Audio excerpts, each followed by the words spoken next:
In 16 states, marijuana use is legal for medical purposes, but authorities say state laws do not protect growers from federal prosecution. Special correspondent Michael Montgomery of KQED San Francisco looks at how that conflict is playing out in one California community. His story is part of an ongoing investigation by the Center for Investigative Reporting, Frontline, and KQED. Matthew Cohen cultivates medicinal marijuana on a 10-acre farm set amid rolling vineyards in Northern California.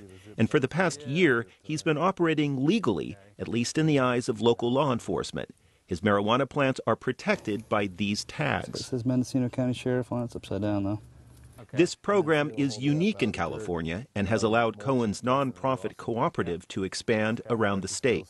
We're about 1,700 members now.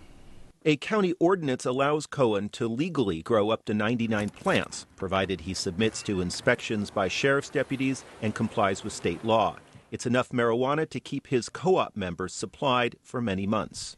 We were just getting ready to start harvesting. You know, we figured that we were compliant with state law and compliant with local regulations, and that's not what the federal government was interested in. But Cohen was wrong.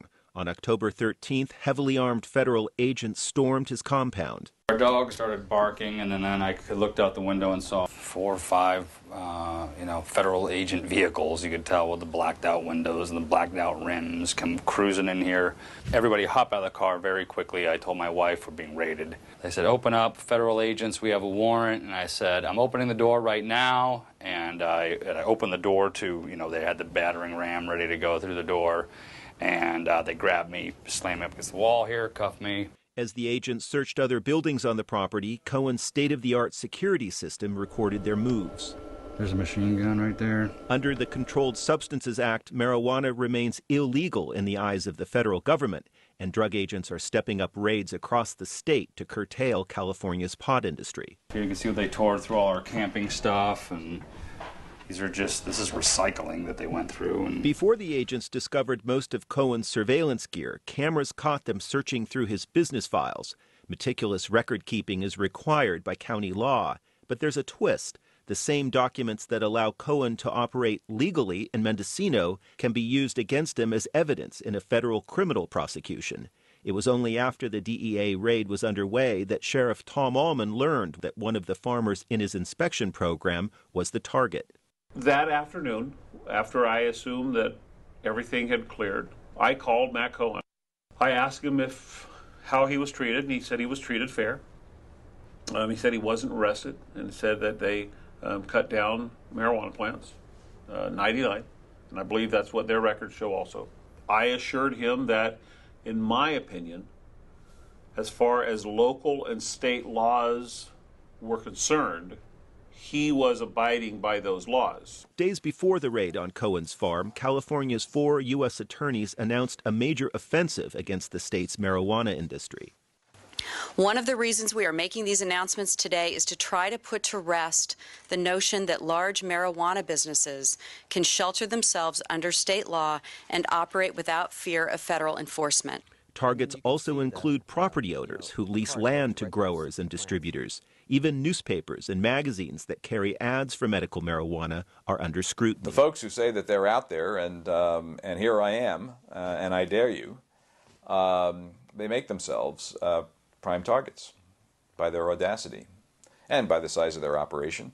Joseph Rusinella served as a U.S. attorney under 4 presidents. He says advertising is just one indication that most medical marijuana outfits in California are legitimate targets for the feds. I think that the U.S. attorneys would probably agree that about 96 to 98% of all of the operators in all of the dispensaries, certainly, in the state were out of compliance with the state guidelines because they were commercial enterprises, because they were not limiting themselves to people who lived within their jurisdiction. As soon as you start crossing the county lines and start packaging it and sort of suggesting that your client base or your patients or your members, really, are all over the state, you're basically in a commercial enterprise for profit.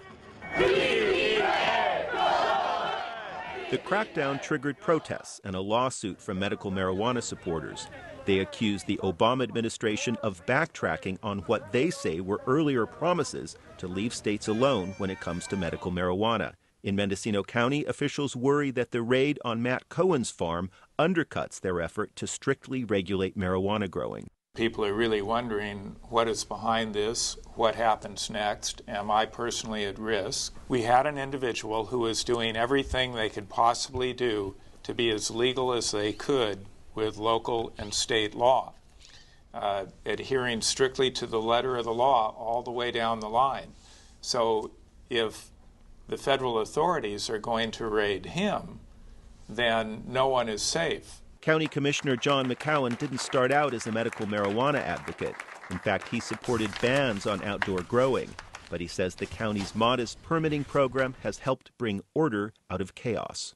By bringing the production of medical marijuana above ground into a strictly regulated program where it's inspected by the sheriff, arguably tremendously increases public safety and environmental protection.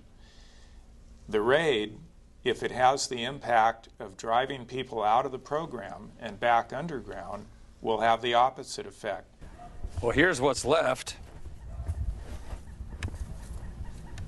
Right there. It certainly sends the message that the federal government would prefer that collectives and co-ops operate underground, unregulated. It's appalling to me that illegal farms are existing all around this county and that they're going to come after us. Contact left! Contact left! In fact, local law enforcement continues to target large-scale illegal pot farms, and they're using fees collected from permitted growers to help pay for raids and officer training.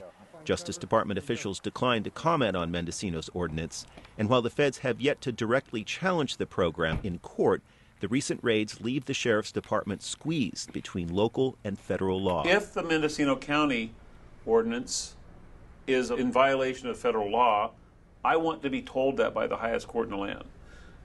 But if it's not in violation of federal law, I want to be told that too. Look, we have consequences. There are things that we have to do to enforce federal law. Whether you're in the way of our doing it, or you're half-heartedly cooperating with us, or you're indifferent to it, the fact of the matter is we have federal mandates. We will follow those laws. Rusinello says federal prosecutors in 15 other states and in the District of Columbia, which also have medical marijuana laws, will be following the crackdown in California closely.